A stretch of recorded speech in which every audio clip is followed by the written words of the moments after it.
Hi, Yomi, Clayton Fergie here, and greetings from Australia. I'm just responding to your request that I saw on Facebook the other day for comments about the paper you'd written on post-modernity, and a few thoughts came to mind.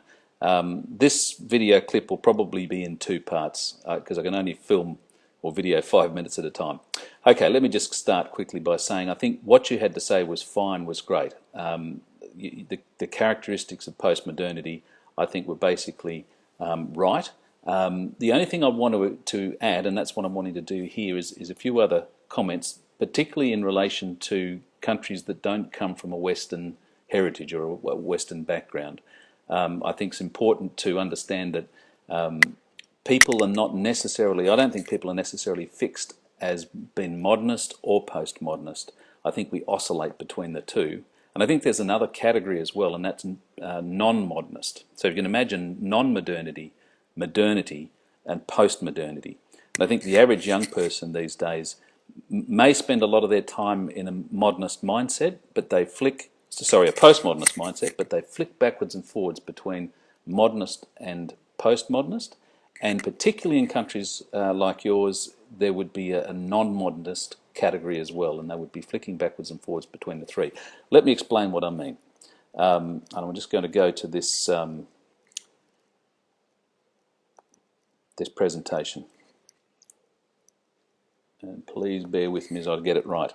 Okay, so you've got a group of young people, and that's really a group of young people from all over the world, including some that could come from Africa there, some that could come from parts of Asia, and so on. First thing to say is that young people are able to hold multiple world views in tension, or multiple perspectives on the world in tension. Let me explain that by introducing you to three young people. First person is this girl here. She actually comes from Plateau State in Nigeria, but the world she lives in has a lot of very traditional influences in it. I'm not sure about her, but let's suggest that she goes home when she leaves this boarding school she's at. She goes home to her village, and she spends time with her grandmother and her mother and all the people who are part of her world there in a very traditional sort of setting. Then we've got this boy here. Let's assume that he comes from Lagos. He's grown up in Lagos most of his life, and he comes from one of the emerging middle-class families that you'd find in Lagos, quite wealthy. He has a little bit to do with his traditional background, and grandparents are probably still alive and so on, but his world is really in a city context and in quite a wealthy kind of context.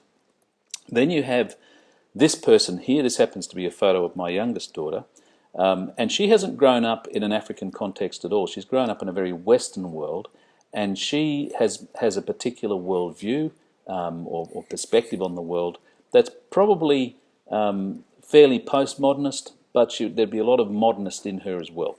So three completely different people living in three different kinds of worlds. So let's just go down to these words here. I want to talk about non-modernity. That's that traditional world that people grow up in, particularly in non-Western countries such as Nigeria. It's all of the influences, all of the expectations, all of the obligations that come on a person from the traditional part of their life, traditional influences, non-modernist influences. And of course we have the modernist part of the world, and there's, we don't have to look far around us to see plenty of modernist perspectives and attitudes within the world we're living in. And then finally there's a postmodern worldview, which you talked a lot about, and postmodernity in many ways is a reaction to modernity, as you've pointed out, and it's in another way it's a next step on from modernity. Okay, so three people, three different worlds they live in.